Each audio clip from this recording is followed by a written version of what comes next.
Porto Colom, la mà, el far i la roca, confidents necessaris d'una aventura. L'aventura de dos germans, Iker i Eneko Pou, troben en aquests penya-segats el més semblant a un camp d'entrenament. Bueno, el psicobloc es yo creo que es lo más parecido a escalar en solo, lo que se entiende por una escalada en solo sin cuerdas, sin expreses, sin arnés, sin ataduras, pero con la ventaja de que en caso de caída no te vas a matar. Es posible que te hagas daño, con un sitio como este en Porto Colom, 22 metros, es posible que te hagas daño, pero no te vas a matar, ¿no? Entonces es un juego bonito, es muy libre, es un juego muy libre, ¿no?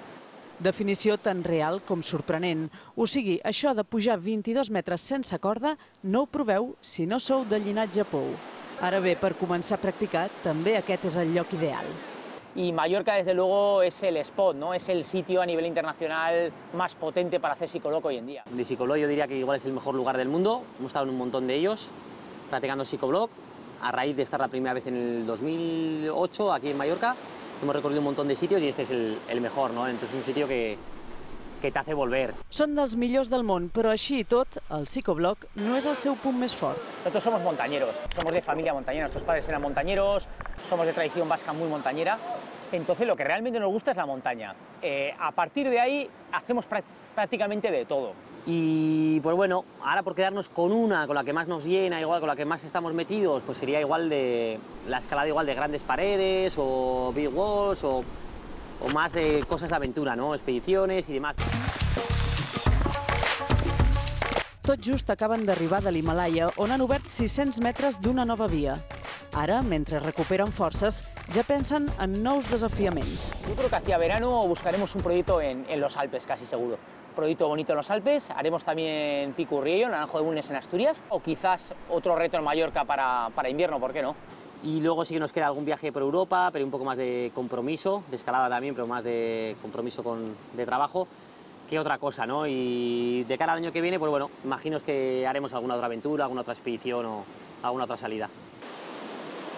Per cert, són bascos, de Vitòria, però d'on ve el llinatge Pou? El abuelo era menorquín, ¿no? El abuelo era menorquín, estuvo hasta la época de la guerra, lo detuvieron y lo mandaron a Bilbao, ¿no? A hacer la mili otra vez, ¿no? Entonces, pues bueno, tenemos un lazo importante con Baleares, sin lugar a dudas, ¿no? El Pou ese viene de algún sitio, ¿no? El abuelo siempre estaba muy orgulloso, ¿no? De donde se crió, creo que estuvo hasta los 20 o 21, y siempre hablaba maravillas de Menorca, ¿no? Parte de la familia está en Menorca. Navidades, sobre todo, le escuchábamos hablar menorquín otra vez, ¿no? Todos los años, siempre. Y encima se le veía que se le caía la baba, ¿no? Que lo disfrutaba. Eneko i Iker Pou junts formen també una de les millors cordades del món. Però com es veuen l'un a l'altre? Bueno, un escalador pues muy bueno, diríamos pues con muy buenas ideas, sobre todo, muy buenas ideas y paciente también, o sea, sabe reflexionar las cosas y pues, centrarse en el objetivo, ¿no? Uno de los mejores escaladores del mundo, en el top 10, ¿no? Lleva en el top 10 además un montón de años. A nivel de polivalencia posiblemente en el top 3, de los 3 mejores escaladores del mundo a nivel de polivalencia, ¿no? Són un referent dins el món de l'escalada. Res, però, que els suposi una pressió afegida.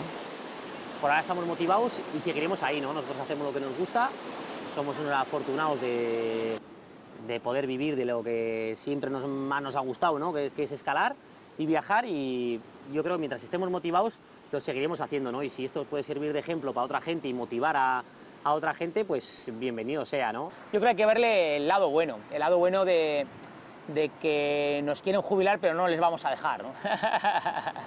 Això, que tenen corda per estona.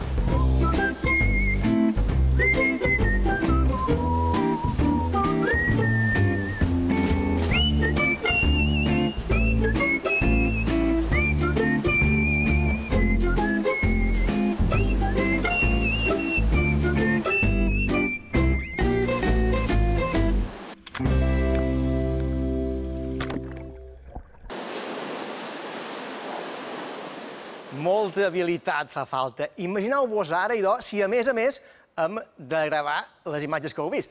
Clar, mentre els germans Pou escalaven, aquí el teniu, el nostre càmera Joan Vidal darrere, amb la càmera petita, amb la GoPro. Aquí el veiem gravant la salutació que ens feia ara Iker Pou. Ara, esclar, en Joan Vidal en sap, es ve, però no és un pou. Tanta sort que la càmera és submergir-la a l'aigua, va acabar. Res, feim una aturada per la publicitat i després d'aquestes imatges tornem. Fins ara.